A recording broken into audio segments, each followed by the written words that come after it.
Bonjour tout le monde. Je suis très heureux d'être ici aujourd'hui. Ce salon formidable qui met en valeur l'excellent port du Québec. Depuis 5 ans, le Port Show est devenu un événement à ne pas manquer. Bravo!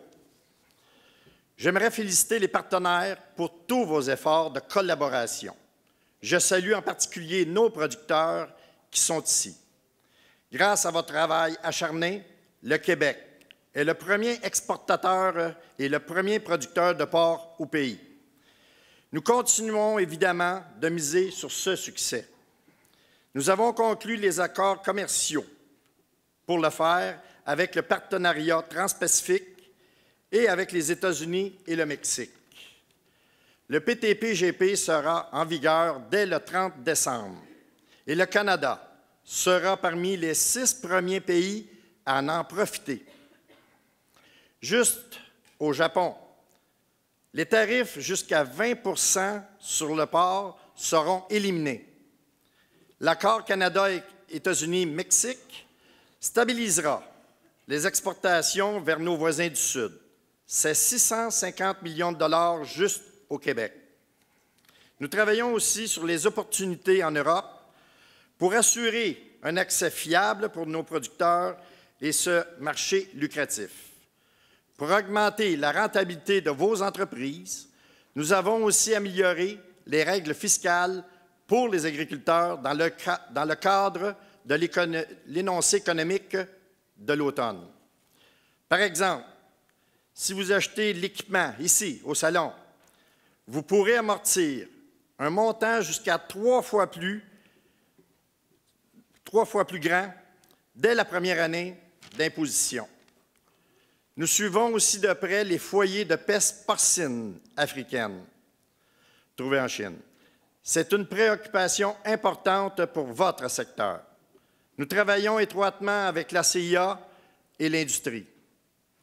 Nous prenons toutes les mesures nécessaires pour prévenir l'introduction de cette maladie porcine au Canada. Nous avons mis en place des mesures supplémentaires en cas d'urgence, incluant la création d'une équipe nationale d'intervention en collaboration avec l'industrie. Le Canada impose des restrictions d'importation rigoureuses pour les porcs vivants, les produits dérivés du porc et les aliments pour le bétail. Et nous encourageons des mesures de biosécurité accrues, y compris des recommandations pour les voyageurs. Nous savons que la santé animale est un enjeu important pour votre secteur. C'est pourquoi aujourd'hui, je suis heureux de vous annoncer au nom du ministre Macaulay que le gouvernement du Canada investit plus de 1,6 million de dollars pour promouvoir la santé des animaux. Un montant s'élevant à un peu plus de 1,5 million de dollars qui servira à soutenir les efforts du Conseil canadien du porc pour l'adoption d'un système plus avancé de détection des virus. Aussi, un investissement fédéral d'un peu plus de 94 000 $ qui permettra à l'Université de Montréal de développer un outil de surveillance de la santé animale à l'échelle du pays pour détecter plus rapidement les maladies. Ces investissements aideront les éleveurs de porc à rester concurrentiels. Nous sommes aussi fiers de travailler avec le ministre Lamontagne, qui vous annoncera cet après-midi un autre investissement conjoint des gouvernements du Canada et du Québec pour améliorer la santé porcine au pays. La maladie animale est un risque énorme pour les producteurs.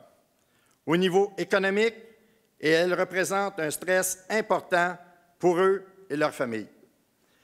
Comme je le disais tantôt, je viens de une ferme laitière et c'est vraiment une source de stress lorsque la maladie s'installe. J'ai vécu sur un troupeau de 40 vaches laitières, j'ai eu 26 avortements une année.